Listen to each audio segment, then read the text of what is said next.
Hello, this is 6.2 sum and difference problem type 3. Use the information given below to find sine alpha minus beta with the information given like that.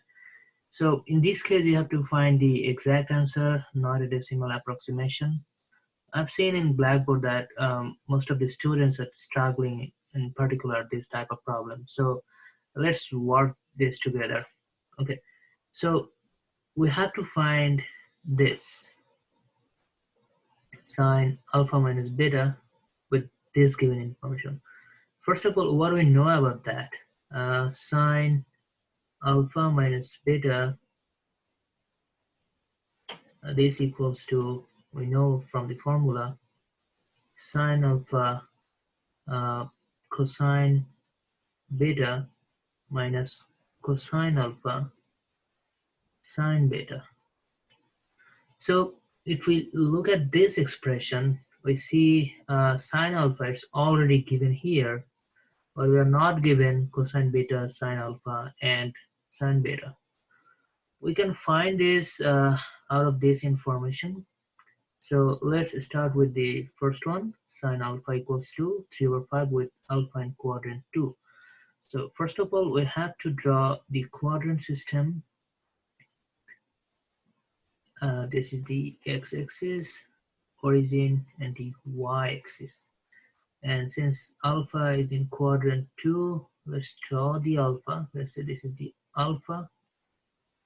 And using the unit circle idea, we know the any point on the terminal side of an angle, the coordinate here, the second component of the coordinate is the sine value.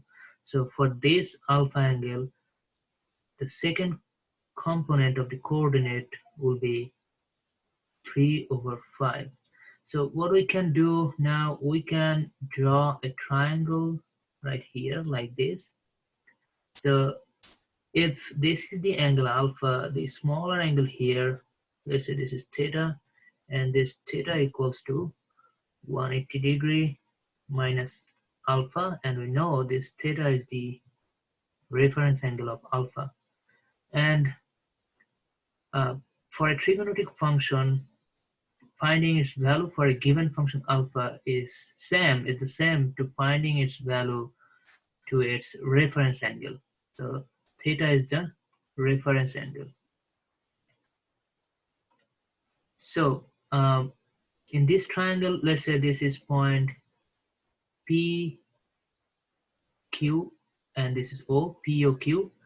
And so if this is a triangle P, O, Q, and theta equals to, and in this triangle, if you define sine function, then that will be opposite over hypotenuse. So this is 3 and this is 5. Now this is a right angle triangle, and we have to find the adjacent using the Pythagorean theorem. So let's say this is L, OQ. So OQ equals to L. So L squared equals L squared plus 3 squared equals to 5 squared using the Pythagorean theorem. So from here we get L squared equals to 5 squared minus 3 squared, and that equals to 25 minus 9 equals to 16. And if we take the square root, we get L equals to plus minus 4. Now since it's in quadrant 2 and the distance is the negative side of the x-axis, we will take L equals to negative 4. So this is negative 4. So in this triangle, so we can, we already have sine alpha equals to 3 over 5. And so cosine alpha would be what?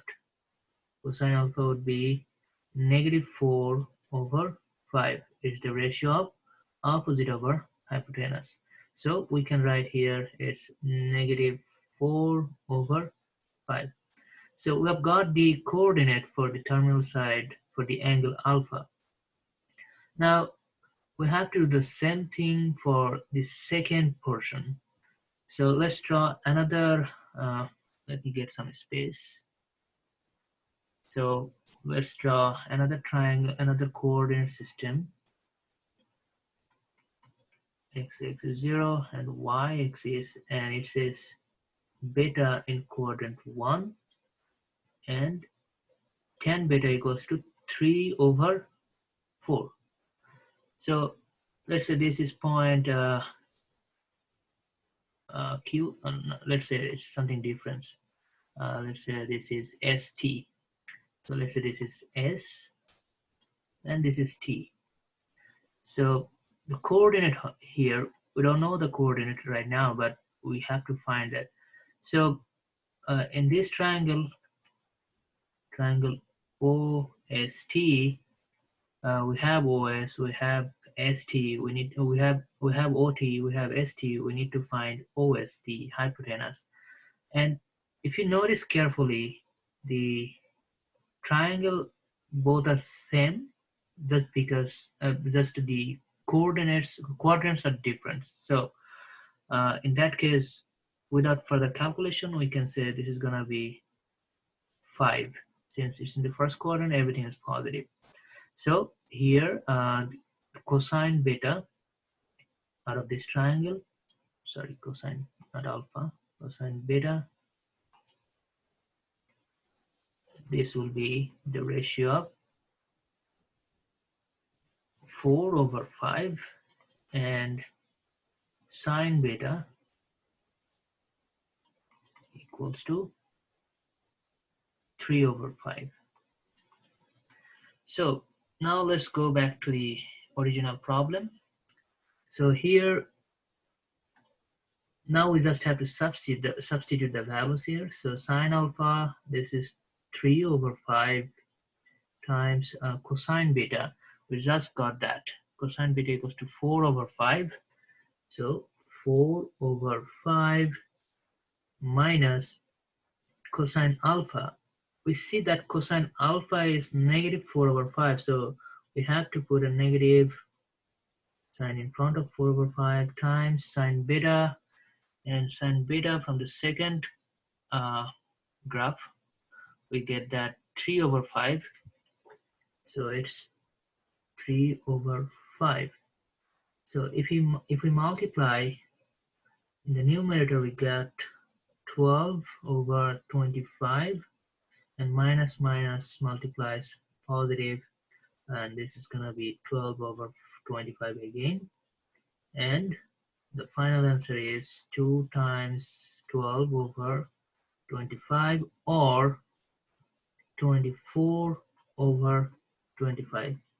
That's how we find this kind of functions. I hope this helps. So if you are still not clear, please let me know. I will explain some other problems of similar type. Thank you.